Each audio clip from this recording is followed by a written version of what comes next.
নমস্কার বন্ধুরা, welcome to Shampa's kitchen.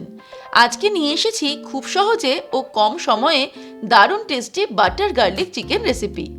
এই চিকেন রেসিপি আমরা স্টার্টার হিসেবে বা মেন কোর্স দুটোভাবেই সার্ভ করতে পারি। খেতে জাস্ট অসাধারণ লাগে। রেসিপিটা ভালো লাগলে লাইক ও বন্ধুদের সাথে শেয়ার করার অনুরোধ রইল। আর আমার শেয়ার করা সমস্ত সহজ সেরা রেসিপির আপডেট পেতে আজই শম্পাস কিচেন সাবস্ক্রাইব করে নিন। তাহলে চলুন চটপট দেখে নিই কিভাবে আমরা তৈরি করব বাটার গার্লিক চিকেন। সবার প্রথমে একটা বড় সাইজের প্যানের মধ্যে নিয়ে নেব জল।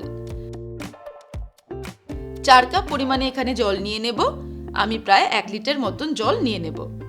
এবারে এর মধ্যে দিয়ে দেব 200 গ্রাম চিকেন। আমি চিকেনের ব্রেস্টের সলিড মাংসটা নিয়ে নেওয়ার পর যে হাড় গোড় অর্থাৎ পাঁজরের মাংসটা থাকে সেগুলো এর মধ্যে 200 গ্রাম নিয়ে নিয়েছি। আদা রসুন বাটা দিয়ে দেব 1 টিস্পুন। দিয়ে দিচ্ছি নুন হাফ টিস্পুন, আর দিয়ে দিচ্ছি রিফাইন্ড অয়েল 1 টেবিল স্পুন। এবারে ওভেনটাকে অন করে আমি এটাকে হাই ফ্লেমে ভালো করে ফুটিয়ে নিয়ে 4 কাপ জলের পরিমাণটাকে 2 কাপ করে নেব। চিকেন স্টকটা রেডি হতে হতে আমি এখানে কিছুটা পরিমাণে চিকেন পিস পিস করে কেটে নেব। তার জন্য আমি নিয়ে নিয়েছি 500 গ্রাম বোনলেস চিকেন। এইগুলোকে একদম ছোট ছোট স্লাইস করে পিস করে কেটে নেব। চিকেনগুলো কেটে নেওয়ার পর এটা একটা বোলের মধ্যে নিয়ে নিচ্ছি। তারপর নিয়ে নিয়েছি প্রায় 14-15 কোয়া রসুন। রসুনগুলোকে ফাইন চপ করে নেব। রসুনগুলোকে ফাইন চপ করে নেওয়ার পর এবারে আমি চিকেনটাকে ম্যারিনেট করে নেব। তার জন্য প্রথমে এর মধ্যে দিয়ে দিচ্ছি হাফ টিস্পুন পরিমাণে নুন, গোলমরিচের গুঁড়ো দিয়ে দিচ্ছি হাফ টিস্পুন, দিয়ে দিচ্ছি 1 টিস্পুন পরিমাণে আদা রসুন বাটা, দিয়ে দিচ্ছি 1 টিস্পুন পরিমাণে ভিনিগার। ভিনিগার না থাকলে পাতিলেবুর রসও দেওয়া যেতে পারে। তারপর সবকিছুকে ভালো করে মিক্স করে নিয়ে চিকেনটাকে ম্যারিনেট করে নিলাম।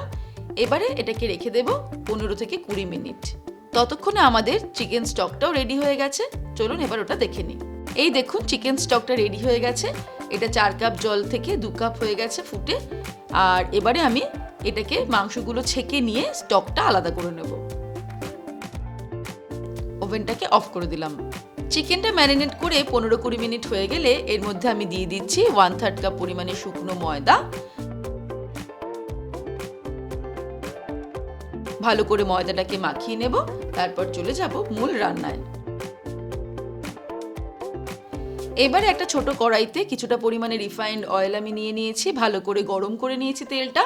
তারপর ফ্লেমটাকে মিডিয়াম টু হাইতে রেখে চিকেনের পিসগুলো এর মধ্যে ফ্রাই করে নেব।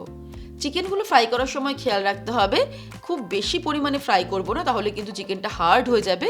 জাস্ট 2 থেকে 3 মিনিটের মতো উল্টে পাল্টে ভালো করে ফ্রাই করে নিয়ে এটাকে তুলে নেব। চিকেনগুলোকে হালকা গোল্ডেন ব্রাউন করে আমি ফ্রাই করে নিয়েছি। এবার এগুলোকে তেল থেকে ছেঁকে তুলে নেব আর এইভাবেই সবকটা চিকেনের পিস ফ্রাই করে নেব।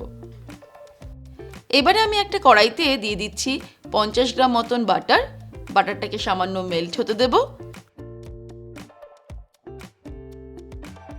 তার মধ্যে দিয়ে দেব আগে থেকেই ফাইন চপ করে রাখা রসুন। রসুনটাকে 30 সেকেন্ডের জন্য একদম লো ফ্লেমে ফ্রাই করে নেব।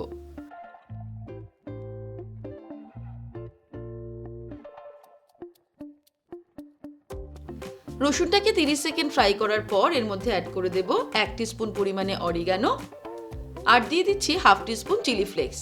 তবে চিলি ফ্লেক্সটা নিজেদের স্বাদ অনুসারে অ্যাড করতে হবে। অরিগানো আর চিলি ফ্লেক্স অ্যাড করার পরে আরও 30 সেকেন্ড এটাকে ফ্রাই করে নেব মিডিয়াম টু লো ফ্লেমে। অরিগানো আর চিলি ফ্লেক্স দেওয়ার পরে আরও 30 সেকেন্ড মতো মিডিয়াম টু লো ফ্লেমে ফ্রাই করে নিলাম। এবার এর মধ্যে দিয়ে দিচ্ছি 1 টেবিল স্পুন পরিমাণে ময়দা। ময়দাটাকে আরও মিনিট খানেক ফ্রাই করতে হবে মিডিয়াম টু লো ফ্লেমে।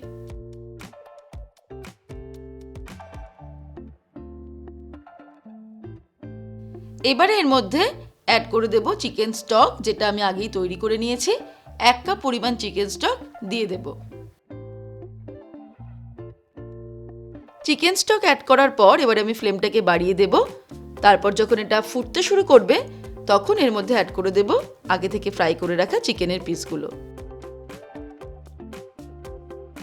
চিকেনগুলো গ্রেভির মধ্যে ভালো করে মিক্স করে নেব। আর এর মধ্যে দিয়ে দিচ্ছি হাফ টিস্পুন মতো গোলমরিচের গুঁড়ো, তবে গোলমরিচের পরিমাণটা এখানে নিজেদের স্বাদ অনুসারে কম বা বেশি অ্যাড করতে হবে। তারপরে এর মধ্যে দিয়ে দিচ্ছি অর্ধেকটা পরিমাণে পাতিলেবুর রস। পাতিলেবু না থাকলে সেক্ষেত্রে 1 টিস্পুন ভিনিগারও ব্যবহার করা যেতে পারে। আবারও কিছুটা মিক্স করে নেব।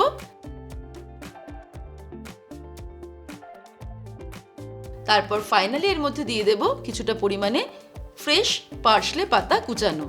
এই পার্সলে কুচি এই বাটার গার্লিক চিকেনের মধ্যে দারুণ একটা ফ্লেভার অ্যাড করবে। তবে একান্তই যদি পার্সলে পাতা না পাওয়া যায় সেক্ষেত্রে একদম ফ্রেশ ধনেপাতা কুচিয়ে দেওয়া যেতে পারে। এবারে আমি ওভেনটাকে অফ করে দেব। বাটার গার্লিক চিকেন আমাদের একদম রেডি টু সার্ভ। আমরা এই চিকেন রেসিপি স্টার্টার হিসেবেও সার্ভ করতে পারি, আবার গরম গরম ফ্রাইড রাইসের সঙ্গে সাইড ডিশ হিসেবেও সার্ভ করতে পারি। তাহলে দর্শক বন্ধুরা, আজকের এই রেসিপি আপনাদের কেমন লাগলো আমাকে ভিডিওর নিচে কমেন্ট সেকশনে কমেন্ট করে জানাবেন। ভালো লাগলে লাইক করার অনুরোধ রইল, আর বন্ধুদের সঙ্গে কিন্তু অবশ্যই শেয়ার করুন। ভালো থাকবেন, সুস্থ থাকবেন। আমি আবার হাজির হব নতুন নতুন রেসিপির সঙ্গে। নমস্কার।